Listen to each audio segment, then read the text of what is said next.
So I'm at the Bay of Trespassers in Brittany, France, right at the western tip of Brittany. And I just want to show you the geology. So you can see here, we've got a granite geology. Look, you can see the crystals, lots of quartz there.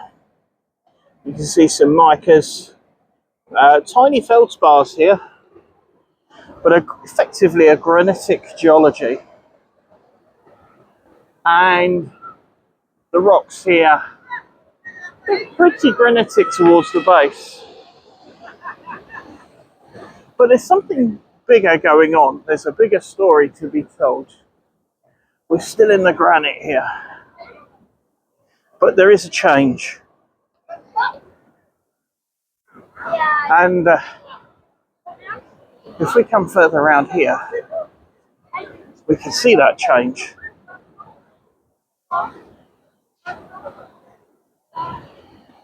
What we've got here, still in the granite, is a beautiful sea cave.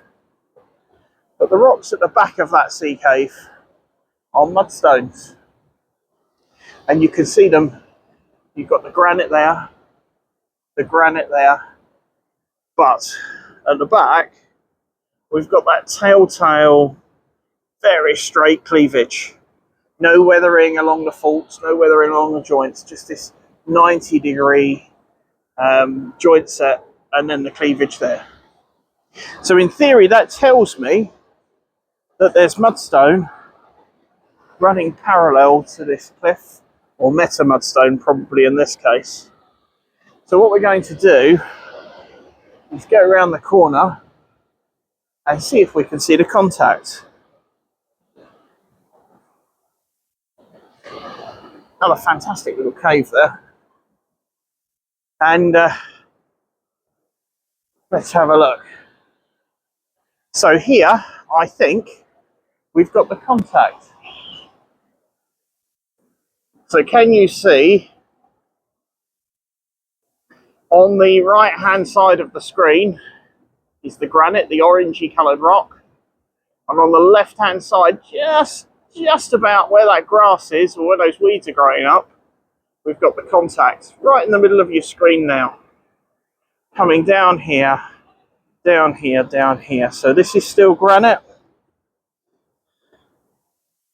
this is still granite, this is still granite, and then we go into the mudstone. And can you see the contact? I'll put my finger on the contact between, so this is granite, this is mudstone. It's fantastic. The granites here were in place, although we're several hundred miles from Cornwall, the granites here were in place at the same time as Cornwall, possibly slightly before, in the Variscan Orogeny. I believe the granites in northern France are about 300 million years old, whereas in Cornwall they're from about sort of 220 to 300. And what I find amazing is that you've got identical geology in two places that are so far apart. Just have another look up there again. You can see that contact really clearly coming down. And what that tells me is that although these places are really far apart now, perhaps they weren't quite so far apart before the Atlantic opened and before the continents stretched here to form the Atlantic Ocean. And perhaps we were a little closer to France, or France was a little closer to us, 300 million years ago. I also find it amazing that these rocks were formed at perhaps 10 or 20 kilometers below surface. Not below sea level, but below surface. Which is just staggering when you think about it. And the pressure, these rocks were formed, the heat and the pressure of all of the rock above them. And effectively they are simply melted mudstones that have recrystallized into this wonderful silicate rock that we know as granite. I just, yeah, mind blowing to think of the journey that this beach has been on. But it's a familiar journey to us, and one that we understand from Cornwall. Let's see if I can. I'm not going to fit inside the cave, I don't think. Not sure I should go inside the cave. The waves like this. Oh wow, it goes back some way. There we go. I'm not sure you can see in there quite so clearly without a torch, but it's quite a large, sizable cave there. Very close to the granite contact. But there's some big old waves coming in today, so I'm not going to hang around in here. Safe to say, if you've seen my video on Sennan Cove, the geology is virtually identical here. The granite is virtually identical.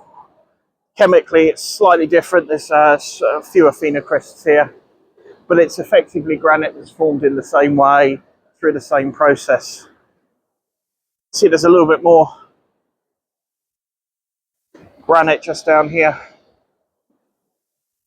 right on the edge of the contact, and it's another little band of it running up through there. But we've got mudstones. They heavily metamorphosed mudstones here, because obviously the heat from the granite and the pressure from the granite will have metamorphosed them into a hornfels, which is just one step away from being an igneous rock. So they were virtually melted, but not quite. They just retained some of their original bedding and cleavage. But there we go, folks. Look, this is northern France. The main thing to take away from this is the fact that the rocks here and the processes here are identical to the processes that we see in Cornwall. The two areas are very, very similar, and I'm sure there are hundreds of places around the world. I've been the Down to Earth Geologist. Don't forget to like and subscribe for more content like this.